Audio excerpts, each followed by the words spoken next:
Behind me is one of Caracas's famous favelas. It's kind of trademark of Venezuela's capital. No one can say how many people live in those slums.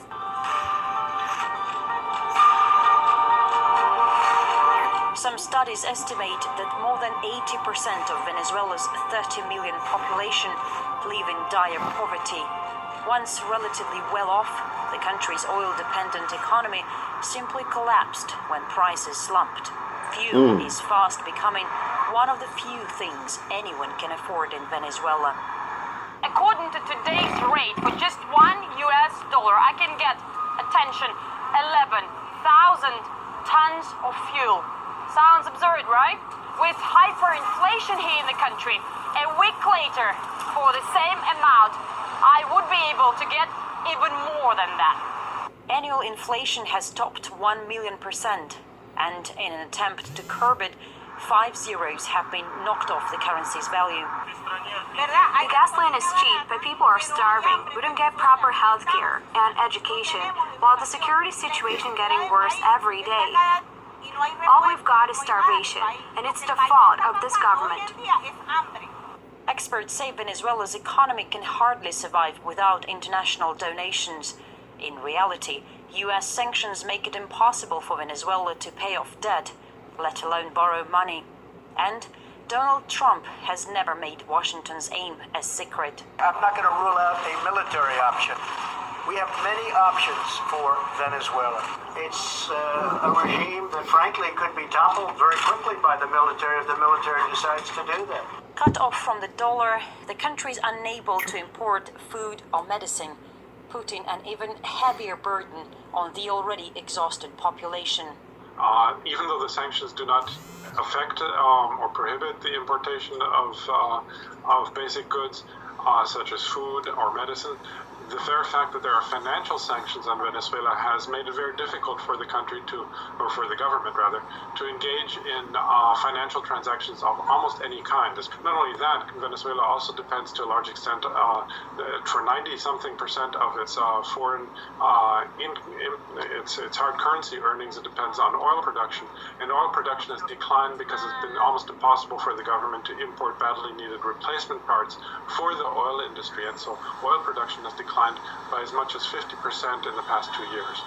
The digital money firm Dash, though, sees this catastrophe differently. They are calling it a crypto revolution, trying to encourage people to avoid hyperinflation and secure their money electronically. Dash is digital cash, much like Bitcoin. But unlike Bitcoin, it's really the first form of digital cash that works just like physical cash. The group says its cash could be successfully used to pay for airplane tickets, hotels, or lunches.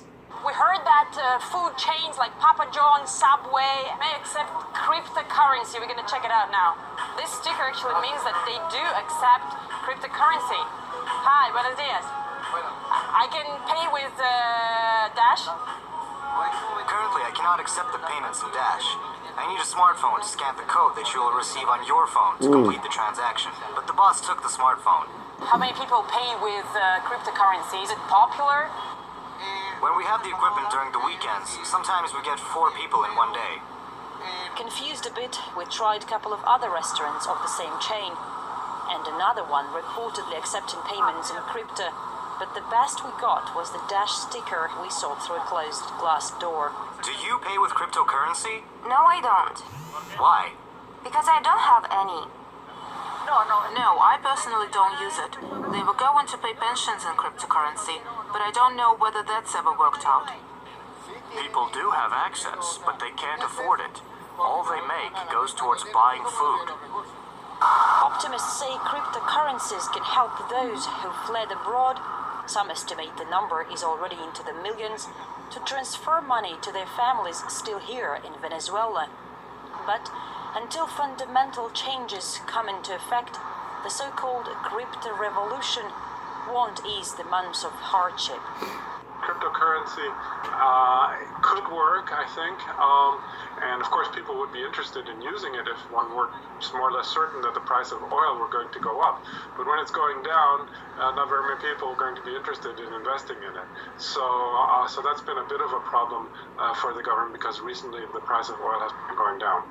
It's going to be very difficult under these circumstances for any kind of cryptocurrency, actually, I think, to really take hold in Venezuela, because it needs economic stability, I think, in order to work.